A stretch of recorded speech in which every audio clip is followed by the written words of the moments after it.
The results of the recent aspirin meta-analysis suggesting a reduction of cancer mortality by about a third in subjects taking daily low-dose aspirin can justly be called astounding. Yet the protection from Western cancers enjoyed by those eating more traditional plant-centered diets is even more dramatic. Before the Westernization of their diets, animal products made up only about 5% or less of the Japanese diet. And here's their cancer rates compared to the United States at the time. Note that age-adjusted death rates from cancers of the colon, prostate, breast, and ovary were on the order of 5 to 10 times lower in Japan than in the US, with mortality from pancreatic cancer, leukemias, and lymphomas 3 to 4-fold lower. But this phenomenon was by no means isolated to Japan. Western cancers were likewise comparatively rare in other societies where people ate plant-based diets.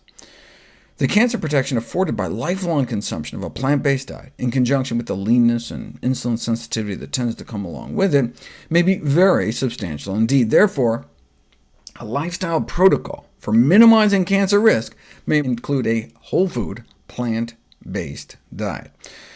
Now, if part of this cancer protection arises out of the aspirin phytonutrients in plants, are there any plants in particular that are packed with salicylates? Though salicylic acid, the main active ingredient in aspirin, is ubiquitously present in fruits and vegetables, herbs and spices contain the highest concentrations. Chili powder, paprika, turmeric have a lot, but cumin is like 1% aspirin by weight. Eating a teaspoon of cumin is like taking a baby aspirin. Consequently, populations that incorporate substantial amounts of spices in foods may have markedly higher daily intakes of salicylates. Indeed, it's been suggested that the low incidence of colorectal cancer among Indian populations may be ascribed in part to high exposure to dietary salicylates throughout life from spice consumption. The population in rural India has one of the lowest rates of colorectal cancer in the world. They have a diet that could be extremely rich in salicylic acid, given the substantial amounts of plant foods flavored with large quantities of herbs and spices. Some have proposed it's the curcumin in the spice turmeric, but maybe it's the salicylic acid in cumin, and the spicier the better. A spicy veggie vindaloo may have 4 times the salicylates of a mild madras-style veggie dish. One meal, and you get a spike in your bloodstream like you just took an aspirin. So eating flavor-filled vegetarian meals with herbs and spices may be more chemoprotective, meaning more protective against cancer than just regular, more bland vegetarian meals. We may also want to eat organic. Because salicylic acid is a defense hormone of plants, the concentration is increased when plants become stressed, like when plants are bitten by bugs, unlike pesticide-laden plants. And indeed, soups made from organic vegetables were found to have nearly 6 times more salicylic acid than soups prepared from conventionally grown ingredients.